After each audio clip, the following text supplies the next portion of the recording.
eyes. We ask you, Ya Rabbil Alameen, to make this reading of the Quran a shafa'ah for us on the day of judgment and intercession. And we ask you to make the Quran the uh, companion, the good companion of the brave. And we ask you, Ya Rabbil Alameen, to make this Quran a means of taqarrub, of closeness to you and to your Messenger, sallallahu alayhi wa sallam, and a means for your forgiveness and for your mercy.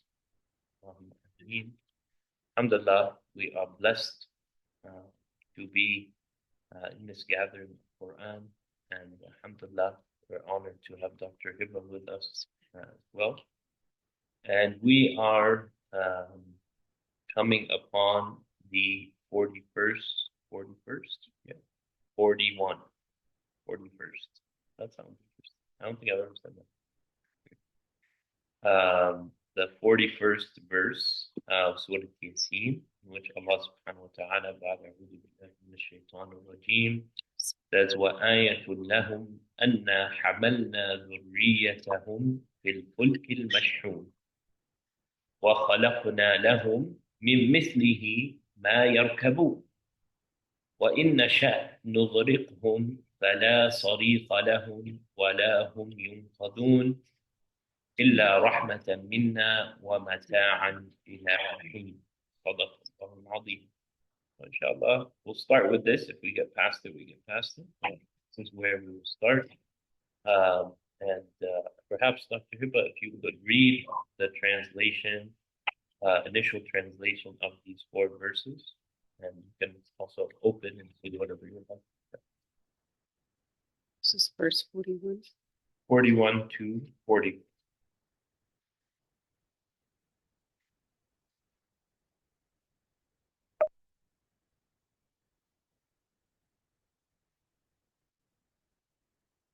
This is a very beautiful verse because it deals with another sign. Right. Yeah. Can we read it deals, that's what I'm. Oh, okay. Sorry. I'm just introducing. Oh, okay. I'm introducing the verse. In this verse, verse 41, it introduces another sign. It says, another sign for them from God is that we carried their ancestors with Noah in the fulk, which is in the fully loaded ark, and created for them similar things to ride in. If we willed, we could drown them. Then no one would respond to their cries, nor would they be rescued, except by mercy from us, allowing them enjoyment for a little time, for a little while, or for an appointed time, rather. So if we take a look at the translation here, it goes both ways. The Riya, it says, another sign for them, for humanity, for humankind, is that we carried their ancestors, but the Riya does not only mean ancestors. Of course, from the first moment you hear the Riya, you think of what? Children and offspring, right? You do not think of ancestors. All right, so the translation here is very, very weak, as we said, and I'm glad that you said start reading the translation, because we could see that the Quranic word choice of the Riya, it does not necessarily refer to ancestors, but it refers to our children, our offsprings. But you can always connect the past with the present moment in the Quran. So in this way, we would say, since the Quran addresses all people all the time, then we could see here that God connects that whoever saved humanity at the time of Prophet Noah carried them on the ark of Noah that he taught Noah how to build, right? And he did not carry many of their ancestors. They were very few. You can count them on one hand, basically. And he took from every creation a pair, only one pair. So we could see that humanity has started all over from the beginning, and everything perished before Noah. And from the moment of Noah, it was a I would say, set of humanity on earth again.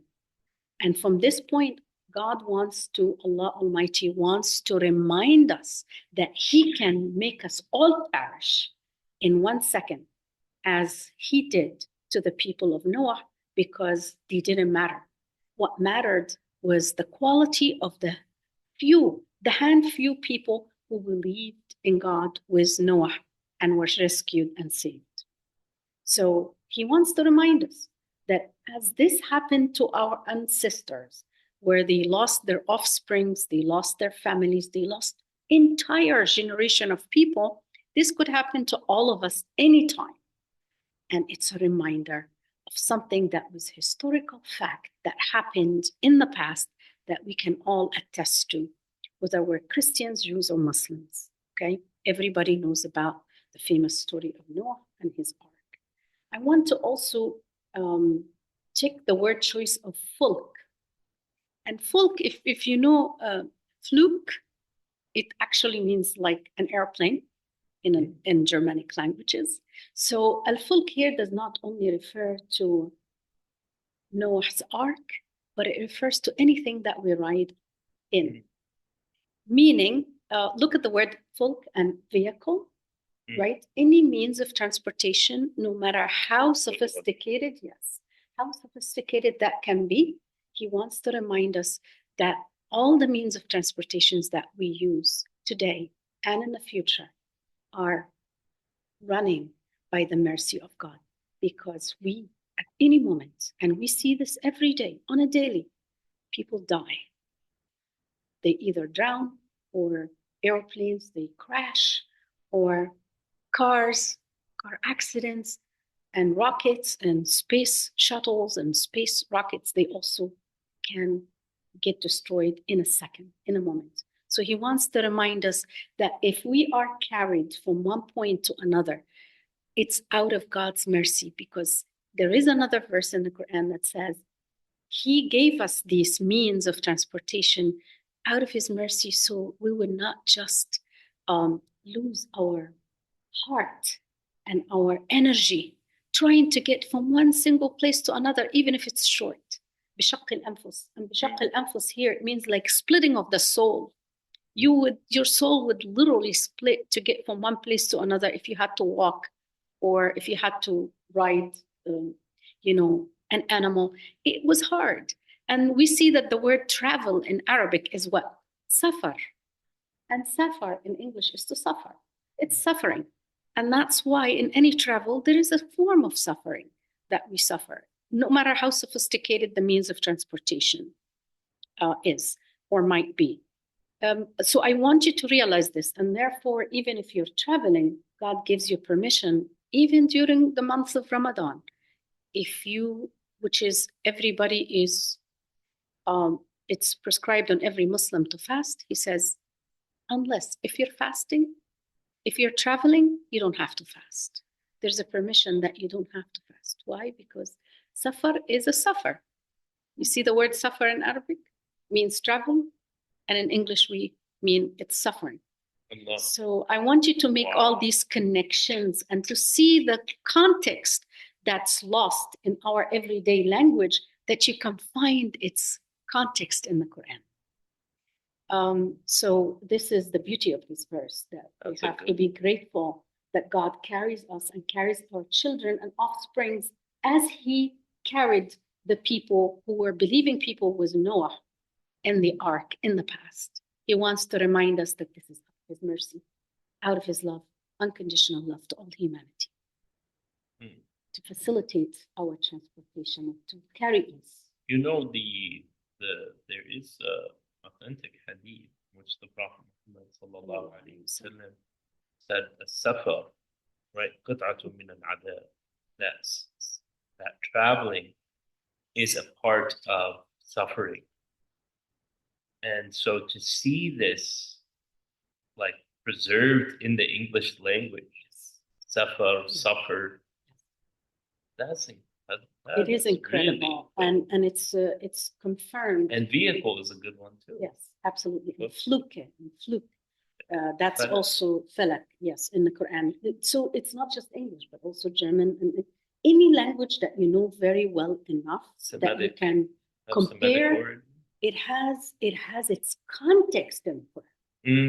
Has its context. Now the context is in the Quran to connect us to the meaning, but we know the meaning, but we don't know the contextual meaning.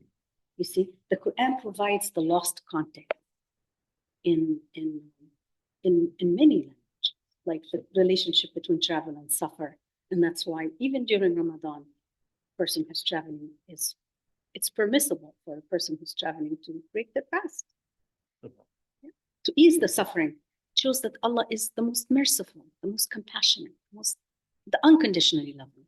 I also appreciate that you mentioned that the fulk al-mashhun, yes, although it is generally interpreted to mean the Ark of Noah, it is not stuck to that. Yes. It is not beholden to only mean the Ark of Noah. And we see here, just like you said, the next verse, وَخَلَقْنَا لَهُم مِّن مِثْلِهِ مَا يَرْكَبُونَ, and we created for them things like it for them to ride, right? So in general, it's, I would say, very easy to talk about a general point, which is, are you not clearly seeing that your parents, your forefathers, your ancestors, etc., so how many people had to live and survive the many conditions of life in order for you to exist? Like, this is the ayah. Because remember, we said an ayah, right? An ayah is something that is perspective shifting. There should be a psychological, emotional, ideological shift that is occurring within your reasoning that allows you to feel the precision with which Allah subhanahu wa ta'ala designs reality. And so this idea that he's saying that an ayah for them is, now I love that you pointed that out as well. ذُرِّيَّتَهُمْ can be children, right? Offspring, but they had to look at how the translator had to flip it because it didn't make sense. Right. So they had to flip it to ancestor. But it could be an ayah for the dead. Yes. To also know, right, who are you entrusting, right, your offspring to, right? That there is a miracle in the fact that your offspring, your dhurriya, can enjoy life after that, right? And so Allah does mention, right, that وَإِنَّ شَأْ نُغْرِقْهُمْ, if we want to, we drown them, or they get some mercy from us, or مَتَاعًا إِلَى حِينٍ, enjoyment for a little while. There's a reason for this. We might get into that as well. But I think that this is, what is the ayah that we have to walk away with? Is that all of us should walk away with, yes, you are in fact here for a reason. And many, many people had to live in order for you to live. And you are Allah's and to die. And you are Allah's choice, right? That there is a choosing in the fact that you exist. And so no human should feel insignificant. No human should lack in self-esteem or self-worth, right? Knowing whose they are And I think that this is also a discussion on identity as well. That for the Muslim, we actually do not identify just on our lineage. We identify as inna lillah wa inna ilayhi raji'un. That is a statement of identity that we belong to Allah. We are returning. So when someone asks you who you are, you might say, "I'm someone that belongs to Allah, and I'm returning to Him." So this is your mission statement, this is your identity, this is your vision. It's all packed into this concept that you know where you came from, you know that you endured the quote unquote odds to exist, and you know where you are returning to.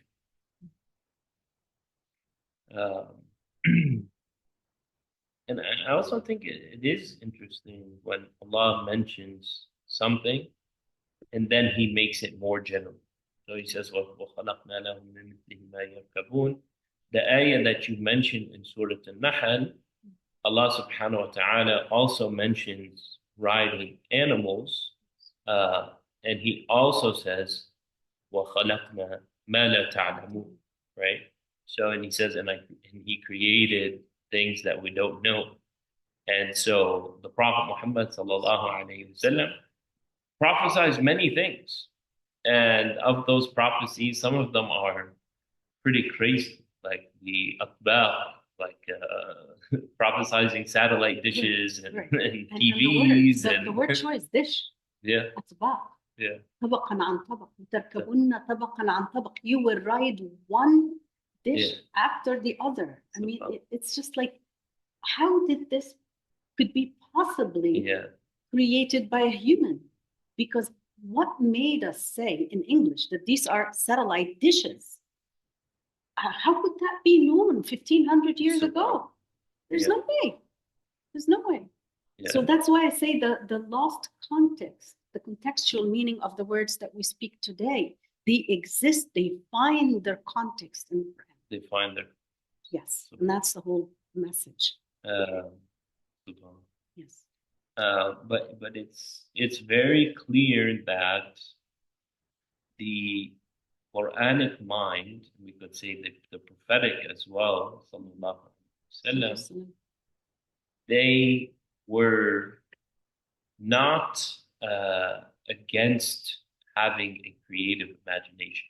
As in, even in that time, he could recognize that the world would change a great deal, right? And these things are prophecy. But also, they understood that there were things in the Quran that didn't happen in their time. That there were things that people who come after would actually be able to explain better than people living in the time of the Sahaba. And this is, subhanAllah, something that the Prophet Muhammad sallallahu alaihi wasallam even talks about in his last sermon, for instance, and in a few of his last sermons, where he says, "May the one who is here tell the one who is not here, because perhaps the one who is not here is aw'a, is better at understanding it than the one who is listening to it." So this is something that the Prophet Muhammad sallallahu alaihi wasallam even recognized, that there will be people who will narrate a hadith to someone, and the one they are narrating it to understands it better than the one who is saying it. And aw'a is more aw'a, aware. You could hear it now. Yeah. Yes, clearly. Yeah. So that's the English word. Aware, and we could say fully aware. Fully aware. Yeah. Aware as in they are contextually immersed. Yes. Yeah. Yeah, I think it's just fascinating. It really is.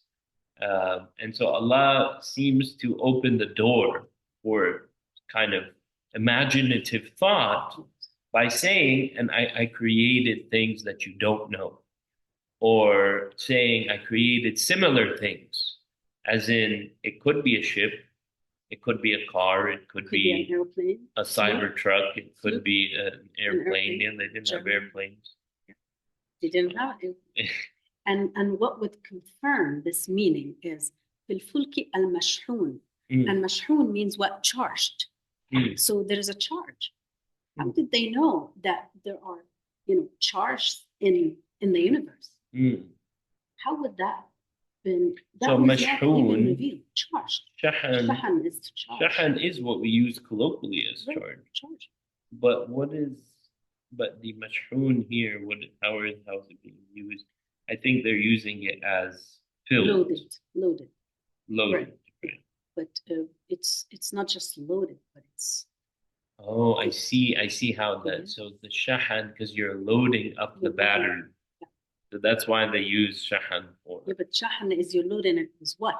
But they use the word. We also use the word shahan for trucks. For trucks. Yeah, we'll call a truck a shahan. Shahan, yeah.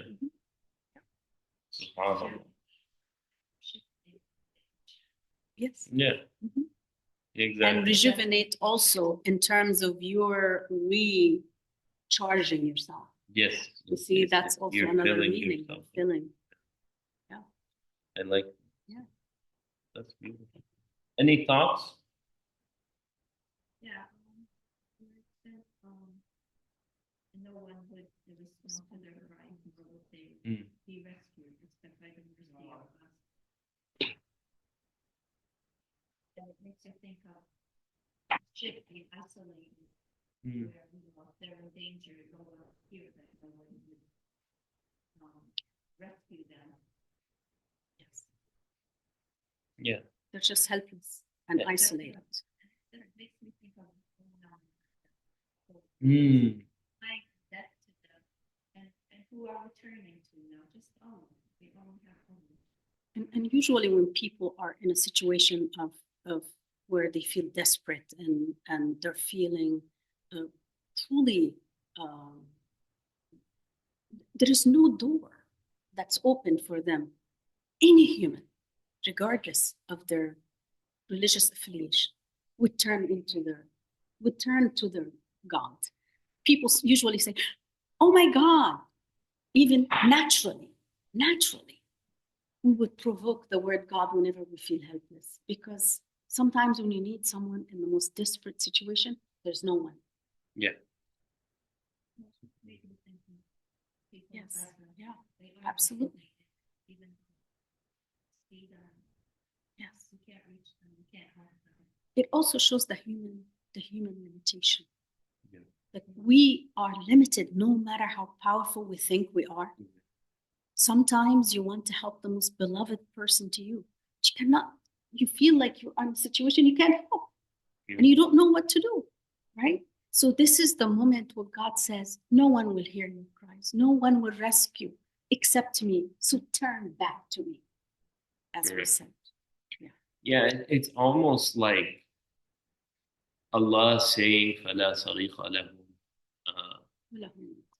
is that sarikh, that imagining that your loved ones, right, nobody can even hear them cry, scream, or really it's trying to point right at the one who is caring for you, right? So like for instance, if you think of the Prophet Muhammad sallallahu alaihi wasallam or the Sahaba living in that time, I mean, there's not even a lock on the door. There's no on the tent, or right. There's no lock on the door. There's no insurance. There's none of these things that people use to get a peace of mind, right? And so we see kind of the frailty of these vehicles that we use to get peace of mind. They're all very fragile. And vulnerable.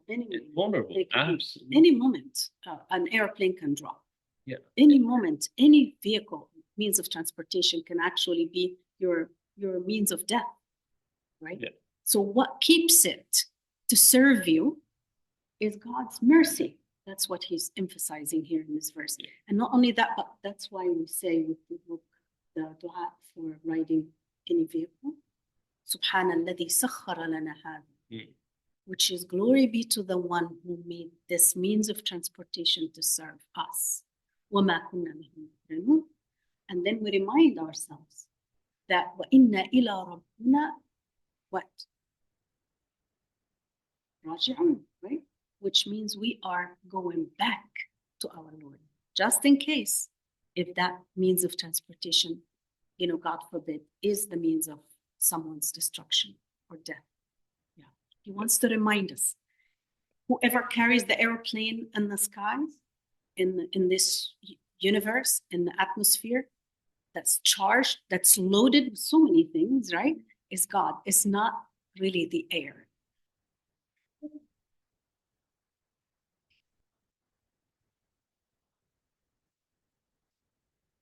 Yeah. Causation, yeah. Causation. 100%.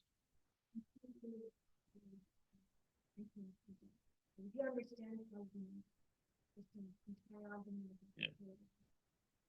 Yeah, I mean, absolutely. So what used to be the mainstream theology of the Islamic tradition, which is the Ash'ari and Maturidi tradition, causation belongs to Allah alone. And so some other worldviews they hold a domino belief that like Allah pushed the first domino, but now each domino pushes the domino. So he's the cause, but then it's cause and effect after that. But in the Ash'ari Maturidi theology, Allah pushes the first domino and then each and every domino in between, right? And so he owns causation absolutely. And so what is science by that definition is studying the patterns of Allah, that which he does with consistency. Right. So when Allah doesn't act consistently, it becomes a pattern. And that pattern becomes a law or a theory of science. But in reality, it's just a sunnah, a consistent action of Allah. And so it's actually Allah's consistency that blinds people from Him. Do you understand that? It's Allah's consistency.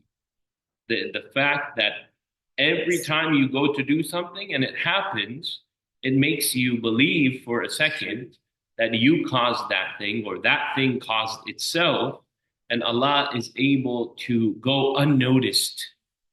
Flowing. Flowing is a good one. Yes, is able to go unnoticed by and allow a materialist or a philosophical naturalist to believe that something else is causing it other than. And that's the mirage. That's the mirage of the delusion. and the causation is a very great concept, because we understand that this world did not cause itself to exist by accident. It was deliberately caused to exist the way it exists by God, right? So if you have an infant or a baby and you drop something, what does from behind the baby? What would the baby do? They would automatically try to look around to see who caused this to happen, right? They naturally. Yeah. Right? So we always understand that there is a causer behind any cause. And God is the causer behind any positions in life. Yeah. So let's round out these verses. I think ultimately, though, what we need to take away from this is that this is an antidote for arrogance. As in, you were not able to help your ancestors survive for you to live now, right? That was entirely Allah. And you do not have the power to protect your loved ones after you're gone, right? Or even while you're here.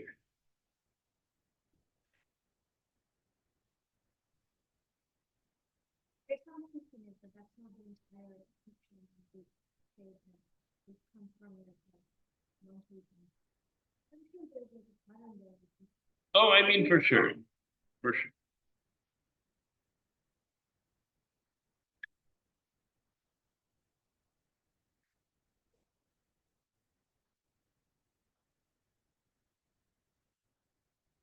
Yeah, I think those are all good extensions of it, but I think the you should first approach it on the individual level before you get to kind of the broader kind of social movements and ideological movements.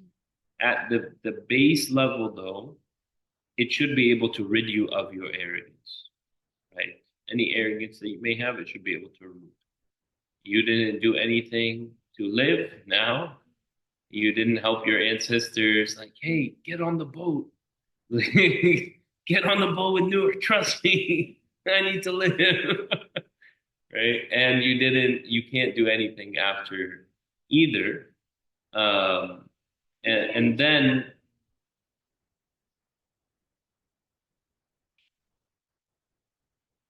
yeah,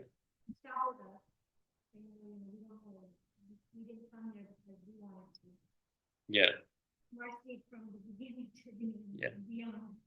Well, that's the genius of Allah using the word dhurriya. So that way it can be used It's both ways. It's very wrong translation. It's to a wrong use it, translation, as right? ancestors. That's why I'm here. Basically, I'm Imam Safwan is here. We want you to understand the depth of the Quranic word Yeah. choice. Yeah, the word choice is very helpful And in pointing towards the proper understanding and also expanding the amount of reflection and meaning. till the end of time. Right. You can't help.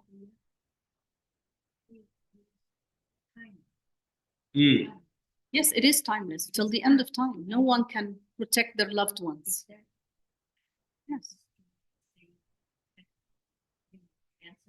Yes. You can time travel, or you could go in the future. You could use it in the present.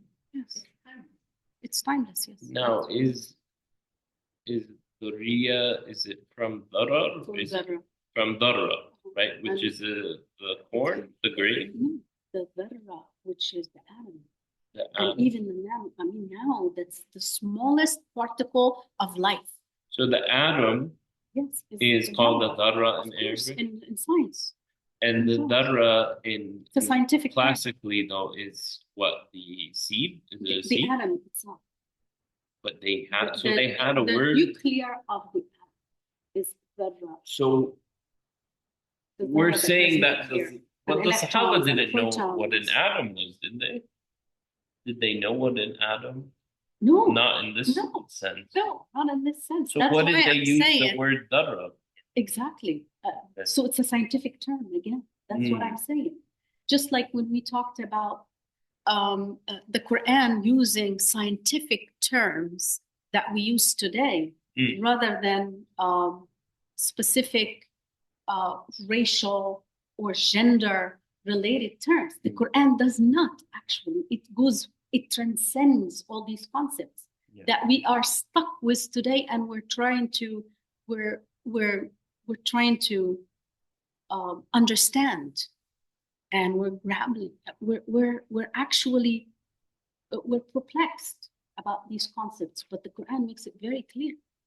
Quran transcends racial differences, transcends gender differences, transcends it. It speaks of things from a factual point of view.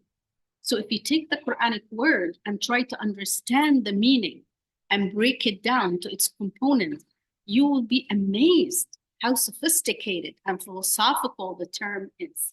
That's why the word zurriya, while it means our offspring or our children or progeny, it can also refer to ancestors, but it actually more focused forward. It's not backward. It's not ancestors. It's till the end of time. Our children, our offspring. Beautiful. Yeah. So Dora, did you want to say anything else? We won't interrupt. Did you want to say anything else, or? Like Zarra, you understand the meaning of Zarra, right? If you study science, it means an atom. An atom, right? The atom, which is the smallest. Atom means Adam. No? Yes, an atom. Yes, you can, but Adam has also, yes, you could see the first Adam of humanity was Adam. Right. And you would be able to connect between Adam and the first Adam of humanity. I've always thought that. Yes. I says, I've always Adam. I don't know who made these words, but that's what I'm saying. It cannot be even like hypothetically. You say Prophet Muhammad did? No way. Peace be upon him. There's no way. So the English language, though, we could say that it was developed in an Anglo-Christian, right, language, right? So the people who developed the language were God conscious, not necessarily in their actions, but their philosophical worldview was biblical. Oh, for sure, without a doubt. But even scientists, what I'm saying is like scientists today, yeah. But what I'm trying to tell you is that scientists today would never allow the atom to be called an atom because they would find any link to Christianity as offensive. Yes. They would find any link to science with God as offensive. And still, so they would not allow the language to develop in a way that can be linked back to God. However, God says that in the difference of our and the diversity of our tongues and our languages is a sign. It's a deliberate sign from God so he can show us, despite diversity, we have many commonalities. Do you see? To show that it points to the oneness of God himself. Yeah, exactly. Like basically what Dr. Irba is saying is that even if they were bent on doing such a thing, their limited understanding would allow Allah to still find a way to make it linked, even though they're unaware. Exactly. People are unaware. To bring the people's awareness to what we're doing now, and this took years, as I said, to make these connections, and they were piloted on students.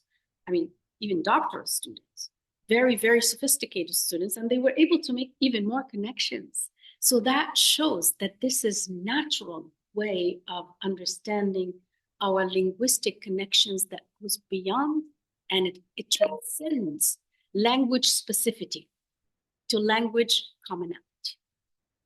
Do you see? And that's another area of linguistics that all linguists basically they don't agree with it. However, I shared it with Chomsky when he came to Princeton. He came probably 2 or 3 times, and he said yes. I said, do you agree? He said, I agree 100%. I said, does that make sense to you? Because he created the universal grammar. So I said, I'm not talking about universal grammar. I'm talking about universal vocabulary now. What do you think? He said, yeah, absolutely. Yeah, I think he does believe that. Because if you study linguistics to that extent, you're going to see it so much.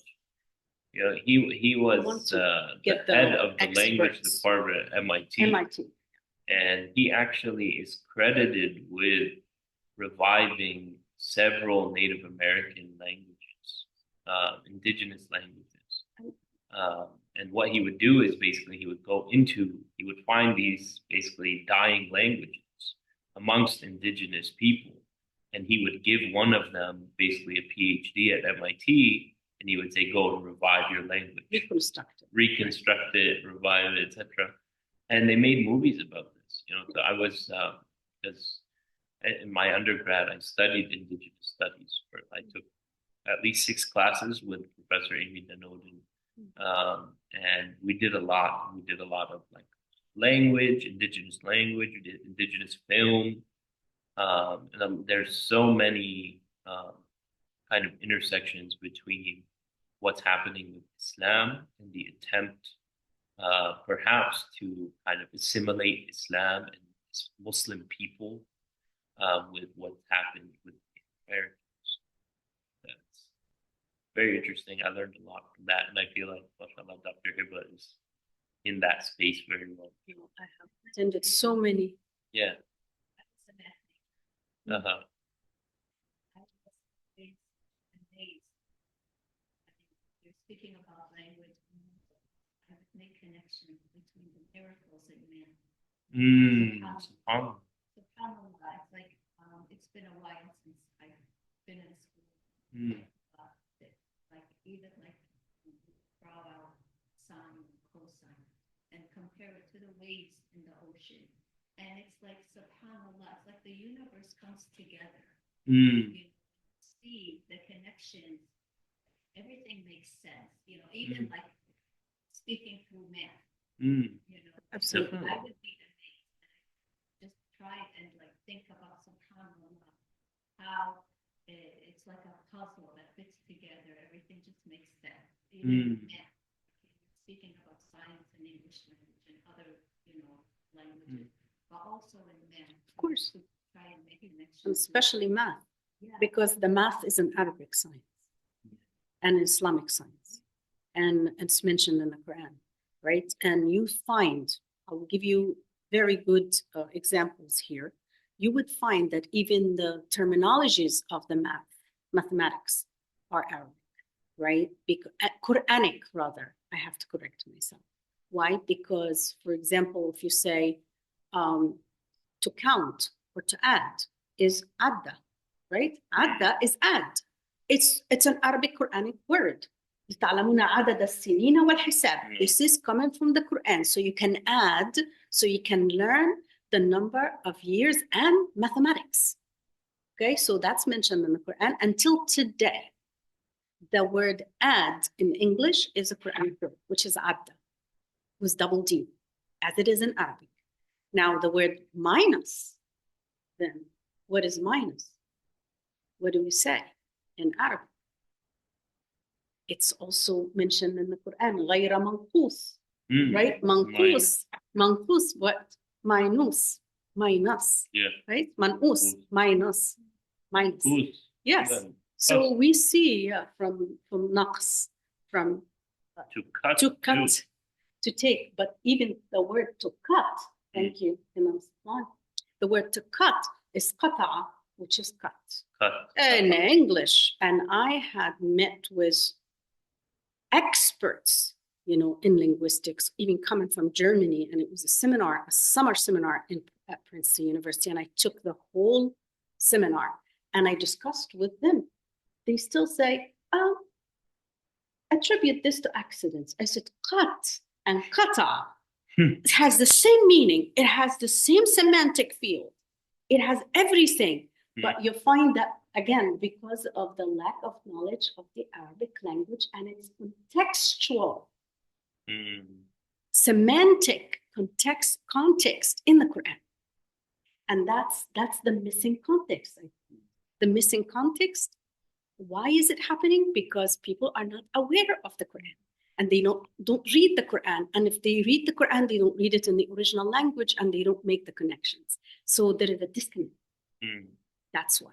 And if you're talking about the concept of math and the oneness of God, right?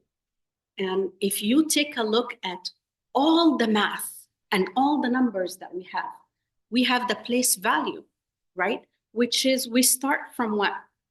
From right to left, right? Which is the ones, and then the tens, and then the hundreds, and then the thousands, and then the 10,000s, right? And on the top of every place value, on the top of the ones, there is a 1. And then 2, 3, 4, 5, 6, 7, 8, 9. And then 10 comes 1 on the top of what? Of the tens. 10, 20, 30, 40, 50, 60 till 90. And then when it comes to 100, you have 1 and on the top of the hundreds. Do you see? So every place value, every category of numbers, it has 1 on the top of it. Do you see? And then if you look on the side, there's nothing but zeros. So you have 1, you have 10, which is 1 and 0. You have 100, which is 1 and 0, 0. You have 1,000, which is 1 and 0, 0, 0. You have 1,000,000, which is 1 and all zeros, 6 zeros, etc. So you see even the concept of the oneness of God on the top of every category. It comes very clear. There's a lot we can talk about math because this is an area that I also researched. But it's difficult to write this just in a book without the explanations that we're making, because it would make it very difficult for the audience to understand this without having that holistic understanding and breaking it down in the analysis that I'm trying to do. And Imam Safwan is also bringing the context from the hadith as well as the Quran. So thank you. Let's continue. That's great. Thank you. Yeah. So he says, إِلَّا رَحْمَةً مِنَّا وَمَتَاعًا إِلَى حِينٍ. Right? And so there's a couple things here. Number one is Rahmah. And the Rahmah is, in fact, experienced on this earth by all living beings. However, in the Akhirah, Rahmah is something exclusively for the believer. Rahmah is something exclusively for the believer. So this is the reason why if someone is not Muslim, we do not say make dua for them for Rahmah, nor for Maghfir, because these are both exclusively for believers. However, there are other types of dua that you could say for the dead, excluding these two things, without any restriction, right? Even if they are not Muslim. But the line is drawn for Rahmah. So the إِلَّا رَحْمَةً مِنَّا وَمَتَاعًا إِلَى حِينٍ, this wa could here mean and, because yes, if Allah has rahmah upon them and allows them to live more, then Allah has rahmah upon them, allows them to live more. And but also the concept of mata'an ila heen can also exist for people whom Allah subhanahu wa ta'ala is in fact going to deprive of rahmah. We don't know any of these things. So the reason why I want to mention this is that Allah gives temporary temporary enjoyment, temporary convenience, luxury, etc. Even to those who reject Him or disbelieve or curse Him or insult Him or etc. And so forth. So mata' is not necessarily in and of itself rahmah. Although it is to some extent. It's just important for us. It's like ma'iyah, right? Like there is Allah is with everyone, right? Without any kind of specifying. Without conditions. Without condition, Allah is with everyone. But then there is another type of witness, which means Allah is close. Allah is close to them. Allah is supporting them. Allah is guiding them. Allah is comforting them, right? And so, although they're both true, they're not exactly the same as the other. So, if Allah were to give more time, right, to someone, it is a rahmah, because the fact that He's allowing them to exist more and giving them food and drink and etc. But at the same time, it is not the special rahmah that the believers will enjoy in eternity. So it's a little distinction that I think is important just to kind of mention since we're going over the verse. But Dr. Ibn, feel free to jump. Thank you so much. This is beautiful because it talks about the mercy of God and enjoyment in this life. As long as the person is alive, God provides mercy and enjoyment for them. And we see that God's mercy it's basically encompassing all people all the time, believers and disbelievers as well. We want to show here, this emphasizes, if we dig deeper into the meaning of word rahmah and enjoyment here, we see the emphasis is put on God's love, unconditional love, mercy, and intimacy with every human being, regardless of whether they believe in Him or they don't believe in God Almighty. It is very beautiful because it says, I give you lifetime. And as long as you were alive and existing and having the ability to make a choice, I was the most merciful, compassionate, and intimate to you. Look at the word mercy. Of course, we understand the word rahmah is coming from the rahim, which is the womb of a mother, right? So a womb of a mother is the most merciful place for an infant who is totally dependent on the mother for their survival or to sustain their life. That's exactly the relationship between any human and God. Okay? So without him, we will not even be alive, believing or non-believing or disbelieving. Yeah. Now comes to the word joy, enjoyment, which is tamattu. Tamattu, every human being in a state of tamattu. In tamattu. What is in tamattu? In a state of tamattu. What is tamattu? Joy or enjoyment. So in tamattu is what? Intimate. Intimate. So who's intimate? God is intimate. The most intimate, the most compassionate, the most merciful to every human being. And it's the person who may accept or reject that mercy, that intimacy, The and call that for closeness. Yes, the call for closeness. I just wanted to see that there is no comparison between God's perspective and a human perspective. لعلهم يشكرون. Yes, so And they he's may be giving them grateful. gifts and enjoyment that Yes. they may Yeah. find gratitude. And you know, subhanAllah, I had, you know, there was a gentleman in my last community, inshallah, very nice guy. He said, you know, kind of struggling with a question. And I said, yeah, feel free to share and stuff. So he kind of pulled me aside. And so I could tell it was like really bothering, not just like a random out of nowhere question, something that's really bothering. And he's like, I have this teacher of mine, and you know, I'm still pretty close with him, and he runs a nonprofit foundation, and he has an orphanage and shelter, and he's like this really amazing man. Like he thinks he's like a very good person, etc. and so forth. And he's a mentor of his. And this man's almost 100 years old, and he's still very brilliant and active and like, you know, so this Muslim man is like, I can't get over the fact that he's not Muslim. Like the best guy I know, the most ethical, the most, you know, well mannered, the most act in terms of his activism, and even in terms of his life and the way he carries himself, and even his financial stature. Like he's the best guy that he knows. And so he's like, I'm really struggling with the idea of, you know, that this man is a kafir, he's not a believer, you know, that he won't go to heaven, or, you know, whatever he, obviously we don't know because he's still living, but, you know, I said, so, but my response was, I was like, you know, I believe you. I believe that he is a good, ethical man, he's a charitable man, etc.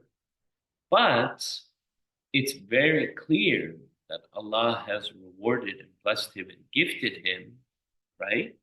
The fact that he's given him such a long life. He's still sane. He's still active. He gave him all these good deeds. And good deeds, by the way, make you feel good.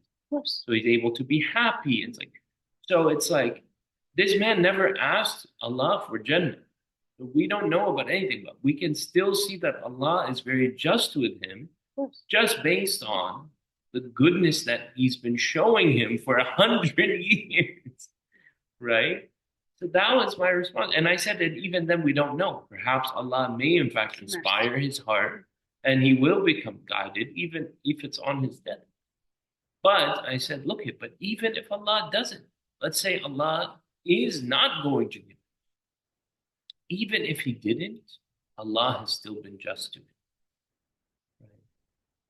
And you know, so I think about that. It's like the fact that he might not be giving him rahmah in the akhirah, but the mata'an ilahin is not something that is meaningless. Like Allah has given even the one who's rejected him, in many cases, given them great lives. So intimacy. Look at the word tamattu. Yeah. Intimattu. Intimate. The word intimate is a Quranic word, and it's repeated also between a husband and wife. Right? Mata means intimate relationship. But I want to show you that God's relationship with a human is one-sided. No matter how the believing person is, they cannot reach to the level of mercy, compassion and intimacy that God provides. That's to the extent that it's very, very minor difference between the most believing person and the disbelieving person, because what we do is very limited. You see, so it's only the difference is what the intention, the will, that you're accepting God or you're not. You see, and it's very beautiful. You see, Christianity, we talk about like accept, right? The concept of acceptance. Once you accept, then you are, you are blessed. You are connected with God. You are, because God is the most compassionate, the most merciful, unconditionally loving, the most intimate to every human being that He has created. It's the reciprocal relationship that does not happen. Yeah. There's no acceptance. And we see this with humans a lot too. It's like, yes, I see this, for instance, with Imam all the time. I've dealt with so many people. I do counseling or talk to them or on the phone with them or etc. and so forth. And then when I say, sorry, okay, this is taking a lot of my time, or I can't talk today, or I can't, then I'll find out that like there's some rumor in the message being spread, and I'm like, this person, I gave them so much of my time, etc. I'm like, it's like I'm shocked that they flip so fast, right? Just because it wasn't, they didn't get this day, or like he didn't get any more. And I was talking to a businessman. He said, I've given a lot of charity in my life, and some of the people that I've given the most to, right? The day that I don't give them, I go from being their best friend to their biggest enemy. Even right? if it's not a bill, given or non-giving, Yeah. even if they disagree with you, or if they fall short in meeting some of the requirements that you ask them, they would like to put the blame on you, right? To take themselves out of the responsibilities. And you see this also with professors, when you put time and effort and hours and hours of doing the work, and some of the students who are lagging behind, they just try to find an excuse and blame it on rather than their shortcomings, or they don't even read. They don't even read the assignments. They don't even see their discussion or they'll canvas. flip on the teacher. They'll say, "Oh, the best teacher," and then something happened, and now they're the worst teacher. So what I'm saying is that the idea that it's everywhere. If you were given 100 good years, and let's say hypothetically, you're now in Jahannam, technically, gratitude is still due on the 100 years. It didn't just go away. Yeah, that's why. No, this is a serious point. Yeah, it is. It's like, all right, you're sad about that person, but at the end of the day, they still owe gratitude for God, right? Because of what He gave them in the past. The past is not just erased, right? Yesterday's rahmah did not disappear. That's why the whole concept of religion, deen, is dain. And dain is you're indebted. Yeah. You're indebted in advance. So the word religion in Arabic in the Quran, it means debt. Why? Because God gives it all in advance. He gives you life. He gives you senses. He gives you intelligence, your emotions, your feelings, your sustenance, your parents, your knowledge, everything in advance. And you take, and we will see this at the end of the Surah Yasin that says, I have created. We have made for them of what our hands have made, things to enjoy, to love, right? And aren't they at least be grateful for it? Yeah. They're not grateful. So who are we to complain that people are ungrateful to what we do? People are not equal. The giver is not equal to the taker. The imam is not equal to the person who's counseling. The professor is not equal to the student that he's teaching or she's teaching. Do you see? We're not, it's not equal. Why? Based on so many levels that there is no equality. So you cannot lower yourself. So you have to rise. You have to rise above all this. ungrateful, unappreciative comments that you may hear, but a lot of people are grateful as well. Yeah. So when you meet someone who's ungrateful, who are we to complain? People are ungrateful to God. They always remind us. Yeah. You know, but this idea though that you mentioned of Allah has given in advance. Yes. Therefore, we don't have original sin, but we have original indebtedness, right? But naturally, giving something in advance, right, is, something that people caution against. Like, for instance, you're not going to buy the house or whatever it may be, the mortgage, you get the house in advance, without all of these constrictions and contracts and conditions and right. Payments. So anything that's like you're getting the house and you're making the payments right in installments. And a lot of people foreclose, right? They're not able to keep up the payments, right? So they get the house taken away. But it happen by God. He doesn't put you in foreclosure, right? He keeps giving you. He keeps giving. That's a good question. Right. He keeps making you sustains your life no matter what, right? Yeah, but even if you're ungrateful. I think to an appointed time. To an appointed time. Yeah. So, but I think but the idea though of being given something in advance, it's often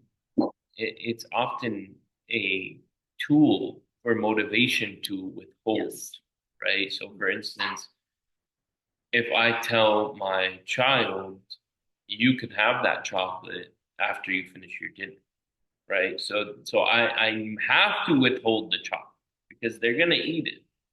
The second I give it to them, it's gonna be eaten. So my only chance of getting them to eat something else other than the chocolate is to withhold it. Right. So in many cases though, Allah, has given us so many things in advance. And I think for the human being, it's a tough position to be in, to be given so much without deserving it. And so perhaps that is why the human does deserve, even for us, deserves our sympathy, right? And our mercy. Because we should also understand that, although gratitude, we could say, is easy, but also having so many blessings can be overwhelming and easy to become reckless. To overlook. Easy to overlook all these blessings. Easy to overlook for sure, but I'm saying it's easy to become reckless. Yeah. Take it for granted and then just go crazy.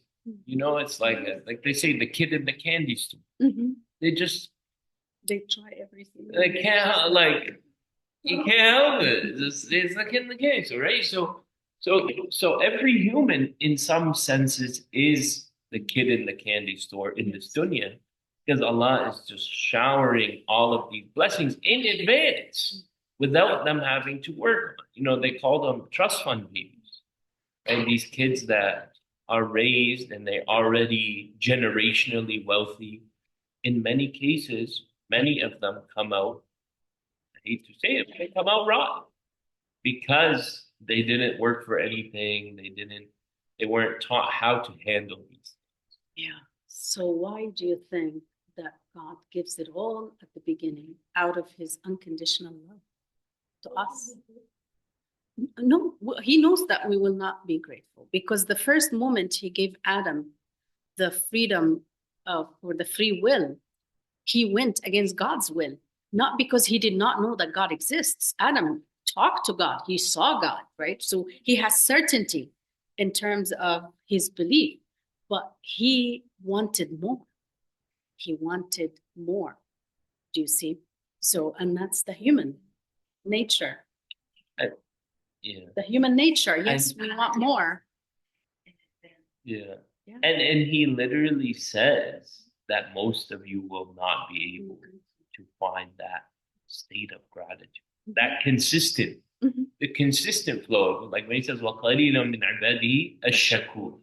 Yani they do not have the title al-shakur, right? So what is this here means that it's a state, not an action. It's a state of being where you are consistently in an exchange with Allah. He gives and you show gratitude, right? That's the exchange. He gives and you return gratitude. That most of his servants are not like that. In many cases, they take and take and take and take. Maybe they show a little gratitude, take, a little, right? But there's not a constant flow and exchange of gratitude with Allah. That's why he says so few of them are like that, like the sound of them.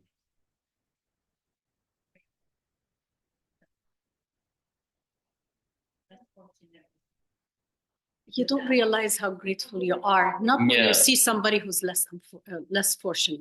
Yeah. You don't realize until you lose what you have. Yeah. Believe me. That's it. Yes. And that's how you test people. That's how you test people.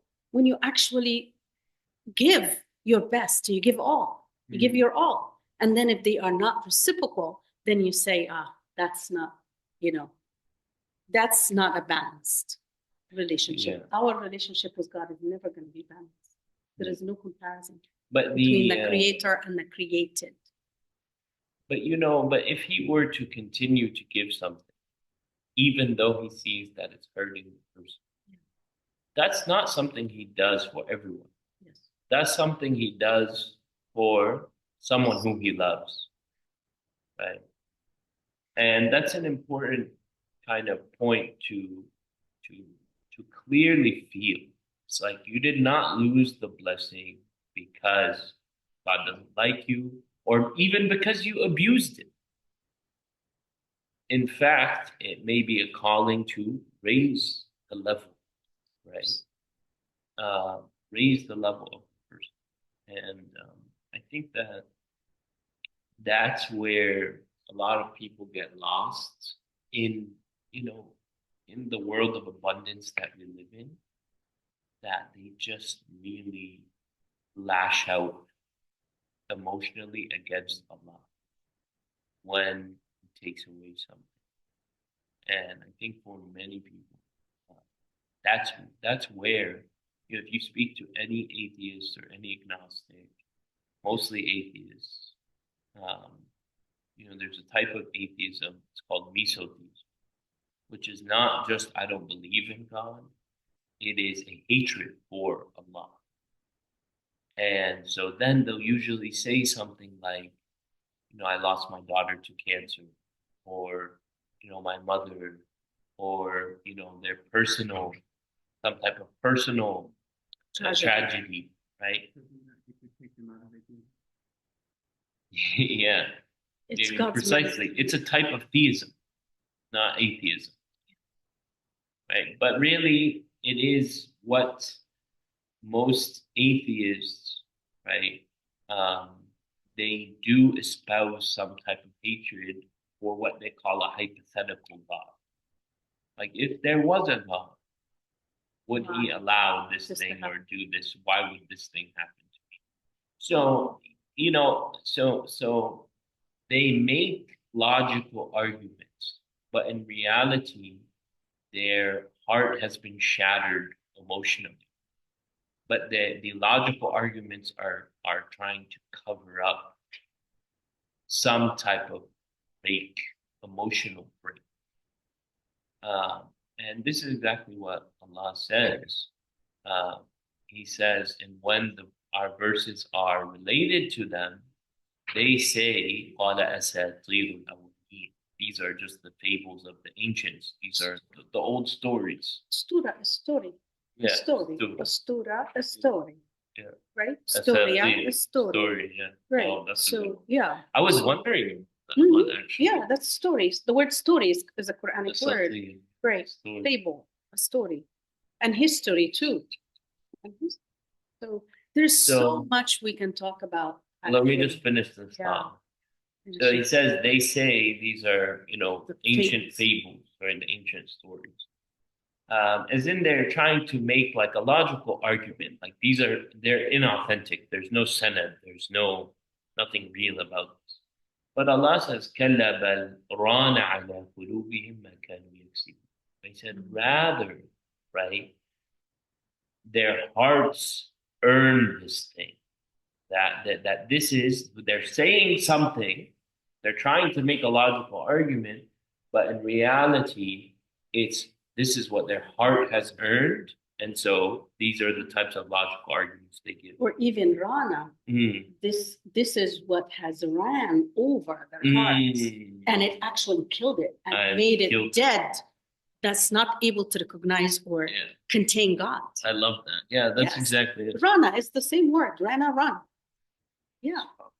So we have to realize that life is full of tribulations. That's the nature of life on earth. And God said it to Adam at the beginning. And the tribulations happens to believing people and disbelieving people. And when tribulations happens, we have to realize it's the nature of life on earth that we have to meet challenges and tribulations. And it's only God's mercy that can take us out of those tribulations rather than leaving our hearts to die. And the tribulation ran over our heart to kill it and to reject God. That's what we need to understand. Inshallah, we'll end here with Maghrib. So subhanakallahumma wa bihamdik nashhadu an la ilaha illa anta nastaghfiruka wa natubu ilayk. wal 'asri innal insana